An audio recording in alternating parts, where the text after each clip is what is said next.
This is Jarrod Horak, and this is my Belmont Stakes recap video. Now, if you're interested in reading my Belmont Stakes recap article, go over to todaysracingdigest.com on their Belmont Stakes page. You can read that article there. And then I also wrote another article earlier this week, Horses to Watch, that ran in the Triple Crown series. So check out both of those articles at todaysracingdigest.com on their Belmont Stakes page.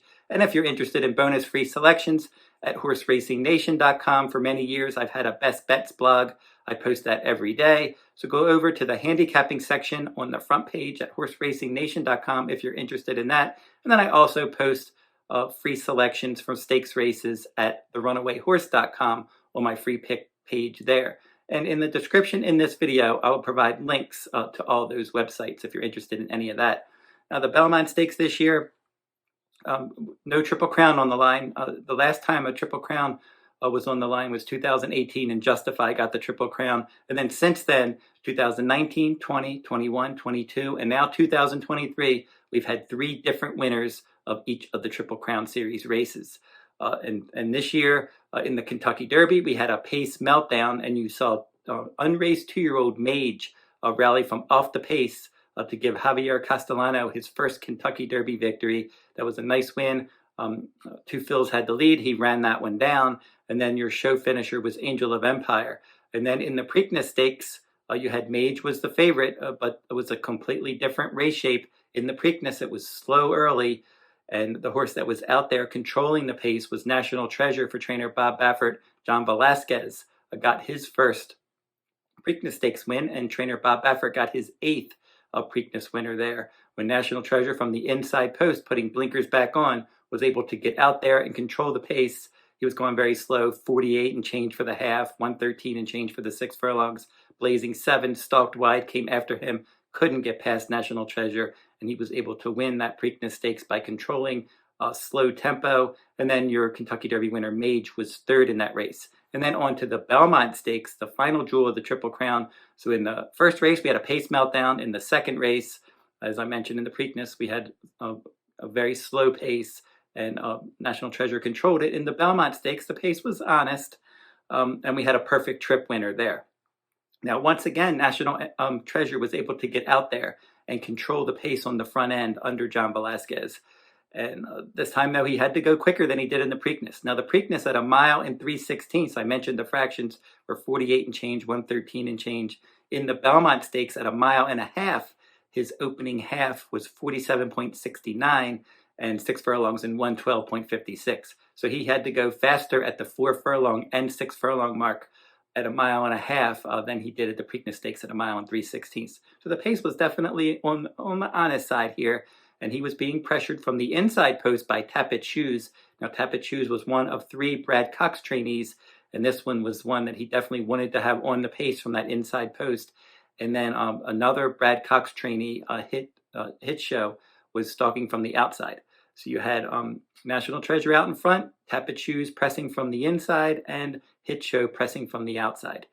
Now, your favorite in the Belmont Stakes was your 2-year-old champion, Forte, 4-time Grade 1 winner, making his first start in 10 weeks. He hadn't run since the Florida Derby because he ended up scratching out of the Kentucky Derby with a foot bruise, and he missed some training time. He was on the 14-day vet list, but despite all that, he was still made the favorite in the Belmont Stakes. But the horse that worked out the best trip and was able to get the job done, Arcangelo. Now, Javier Castellano picked up his first Derby win aboard Mage, and he picked up his first Belmont Stakes victory aboard Arcangelo, and he gave him a very crafty ride in here. And trainer Jenna Antonucci, first female trainer to ever win a Triple Crown Series race when she won this Belmont Stakes. So she did a great job of getting this Peter Pan Stakes winner prepared and ready to run a big race in the Belmont Stakes. But it was all about the trip in here. He was just able to work out a better trip than the 2nd and 3rd place finishers. He saved so much more ground, and that's why he was able to get the job done. Now, as I mentioned, that pace was honest, but a lot of these horses just looked, and even if you looked at the stretch run, didn't look like any of these horses were really wanting to run that 1.5 mile distance. They were definitely getting tired in the stretch. Arcangelo was drifting out. But prior to all that, he was able to save all the ground. So Javier Castellano tucked him into mid-pack, saving the ground. At the 1 mile mark, he started to make a nice move to get closer to the leaders. And at that point, he was on the rail, and then he tipped this horse off the rail and around Tapit Shoes. And as Tapit Shoes began to get tired, Arcangelo snuck back on the rail, and National Treasure was never really on the rail. John Velasquez kept him off the inside path and just kept that opening in the stretch, and Arcangelo was more than happy, and Javier Castellano, to just scoot up the inside in the stretch. That was the winning move, saving all the ground. And then when National Treasure just gave him that big opening on the inside, Javier Castellano took it. He opened up. He got a clear lead in the stretch by 3.5 lengths. He was certainly getting tired late, but he had already made the winning move at that point, and he was able to win by 1.5 lengths because nobody was flying from off the pace. Now, Forte, I mentioned all the obstacles that he had in front of him, that 10-week layoff, coming off the 14-day vet list, missing some training time with that foot bruise. And despite all that, his first start in 10 weeks, he was able to rally down the middle of the track and going, he was wide throughout, and he was especially wide in the stretch. And he just came rumbling down the stretch, and he was second, just a nose in front of his stablemate, Tapit Trice. Tapit Trice was my top choice in here. And he did lose ground, but that's kind of the trip that they wanted with Tapit Trice. They wanted him to stretch his legs and get him outside. So he broke from an inner post, and Luis Saez was able to work him outside. And he had every chance if he was able to get that 1.5 mile distance better than the top two finishers. He just couldn't do it. But it did seem like when Forte came after him in the late going, Tapit Trice had some fight in him still, and he was fighting for that runner-up spot. But Forte was able to outfinish him there. And then a dead heat for fourth between Hit Show and Angel of Empire. I did not pick Arcangelo in this race.